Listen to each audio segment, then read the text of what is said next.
Hello, everyone. So now we are moving on to week number 8.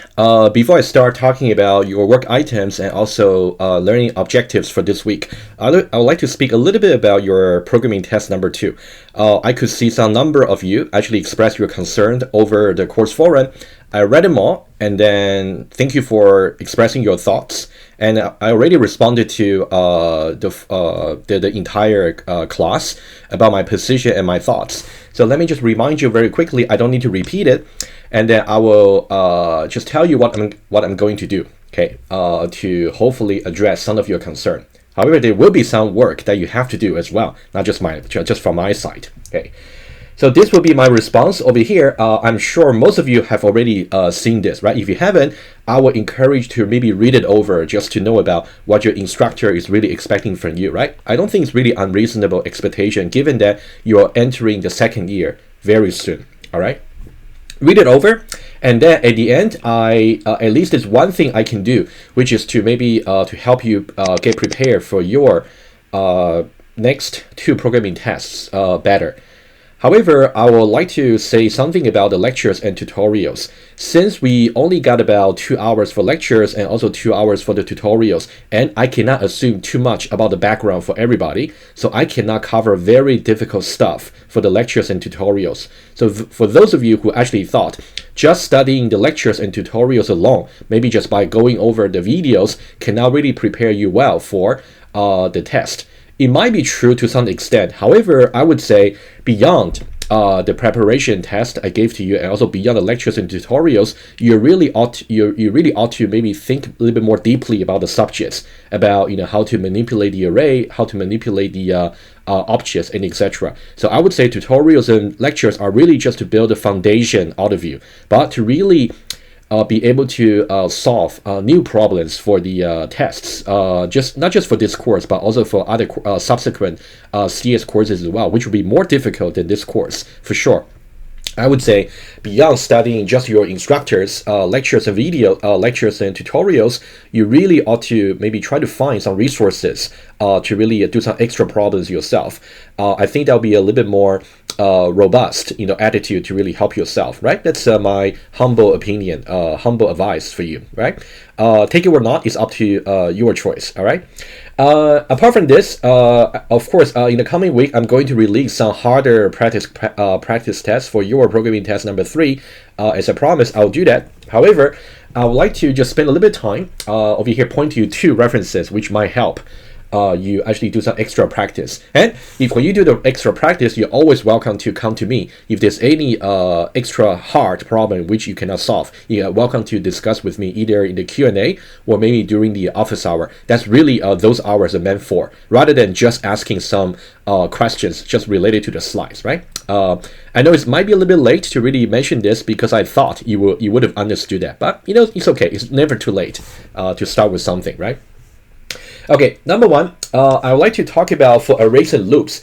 Even though your programming test number 2 has gone already, however, you're still going to use arrays and loops in the subsequent CS courses. Is really the foundation for your CS courses and career. So that's why you might be finding some restriction I've imposed about you simply just cannot use any Java library classes like an array system or array copy or array list. The reason is, if you want to solve some new problems later in your work endeavor, and most likely the problems you may have not seen them ever, in which case it would be very important for you to really develop your own solution creatively from scratch. So that's why I really want to give you some basic training for this course. If you really want to use Java library, I would say maybe save that for your later projects. But at the introductory level, it's really the best for your learning if you simply just stay on the basic, just primitive arrays and also loops. That would be the best for your learning, from my judgment, all right? Anyway, even though your test number 2 is gone, but I would suggest you may just want to do a little bit more practice for your own good, for the future, for the second year. You may be taking a second course with me again, maybe not, but that would be the best. I can tell you, I can advise you beyond this course. All right, so if you go to this website over here called Coding Bet over here, you can simply Google for this name. And then you will see we got the various exercises. I would say at this level, at this point, most of you might find even array 2 might be a little bit too easy for you. So I would say go to array 3. So this might be the good exercises for you.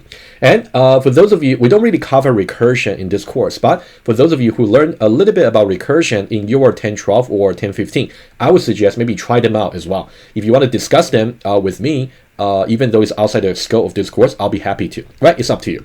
All right. So that'll be one source. The other source I'll recommend is something called LeetCode.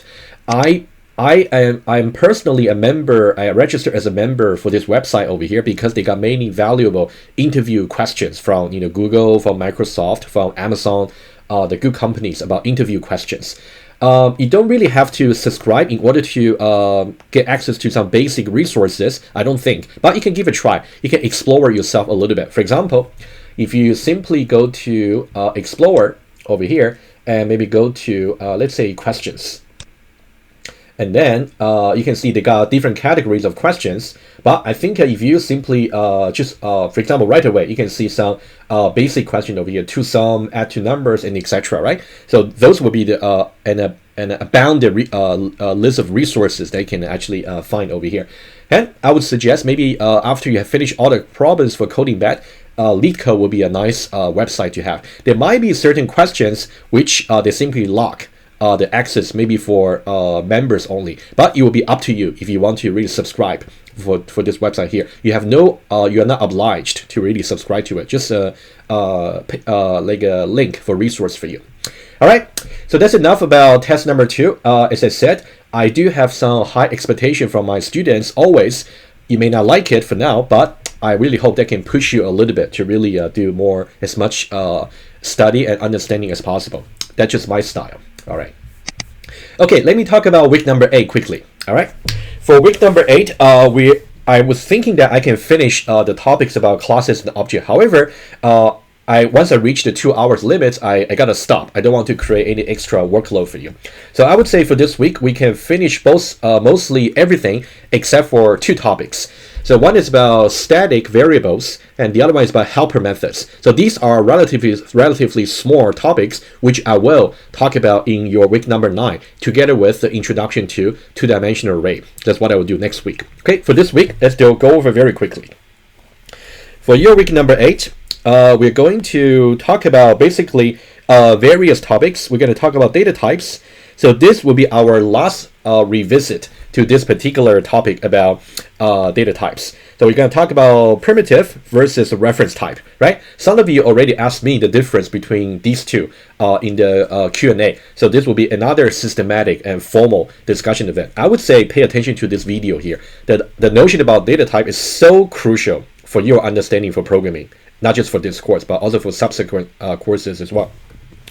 Okay, and also we got reference type attributes, parameters, and return values, just about how you can use reference type variable in different contexts. It can be for attributes, can be for parameters, and can be for return values. I also did some visual illustration for you for the last one for return values. You can also study that.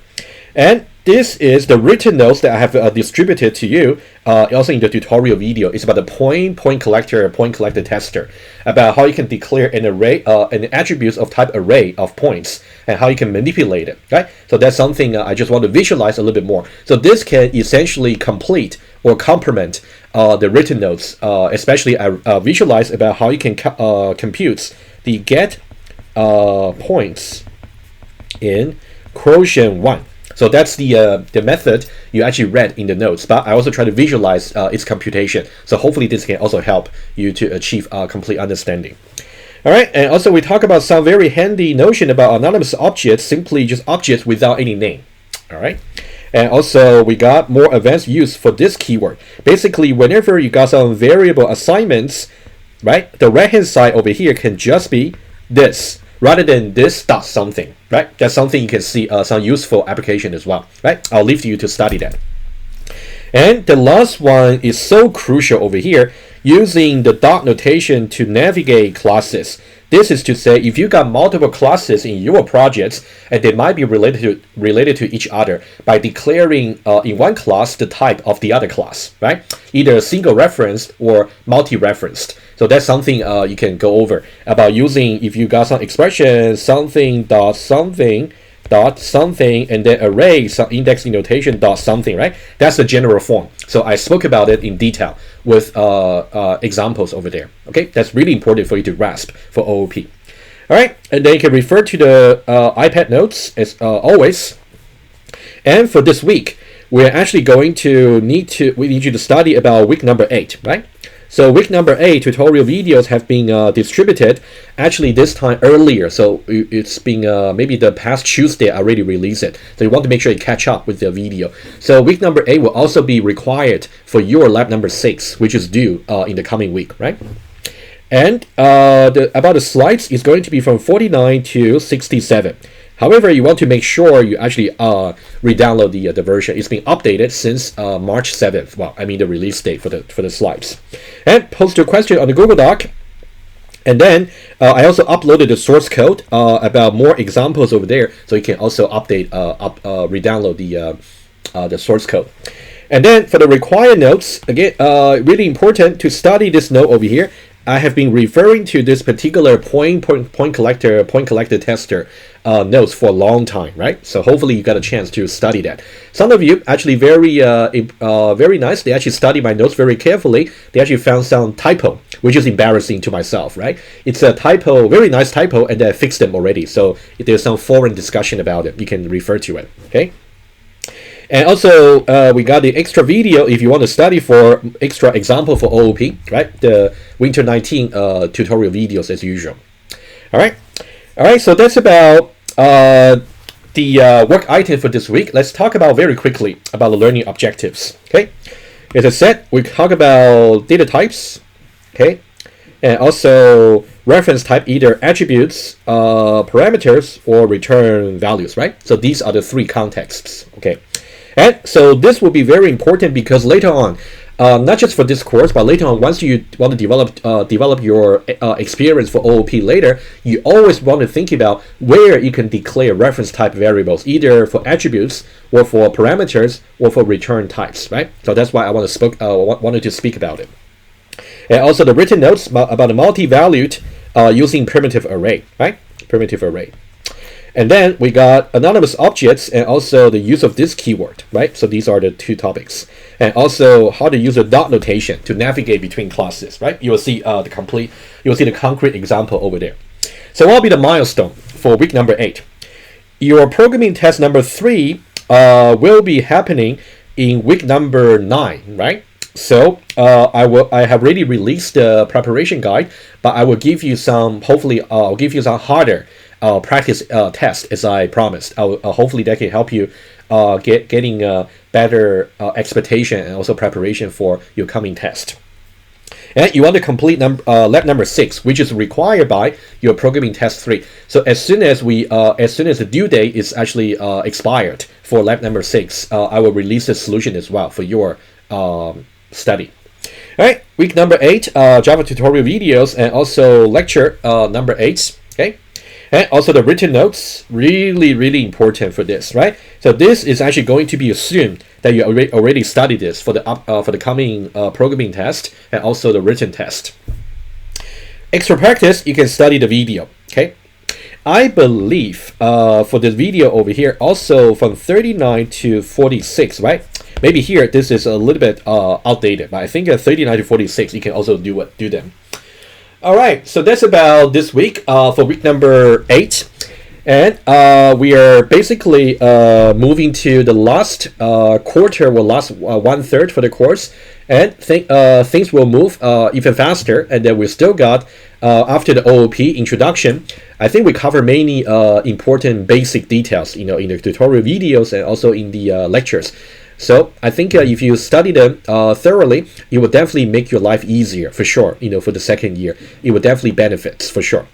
And then for the remaining semester, we're going to cover another 2 important topics. One will be about two-dimensional array, how to do matrix, and also number 2, how you look up the API for library methods. Right? These are the 2 remaining topics to be covered.